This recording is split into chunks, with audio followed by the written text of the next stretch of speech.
gently moving it.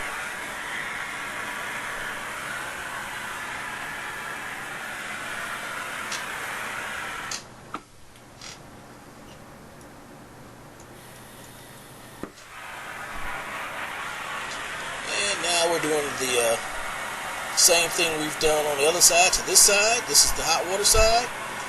And you see that we don't have a cutoff valve on here because it's not needed. You just need one cutoff going to the hot water heater to cut the hot water to the tank off. I know in homes I've seen people that have had two, and it's not necessary and it's not a code. One is sufficient.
Now we're cutting the main water cutoff to the house back on.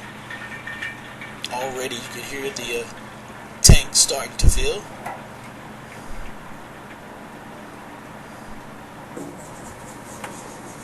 Now let's put our relief tube on, and the relief tube should be 6 inches off the floor to prevent the water from splashing in case it pops off. And if it splashes, it could burn someone, and if it's too high, of course, it could burn someone also. So usually 6 inches is about the safest distance to have it off the floor.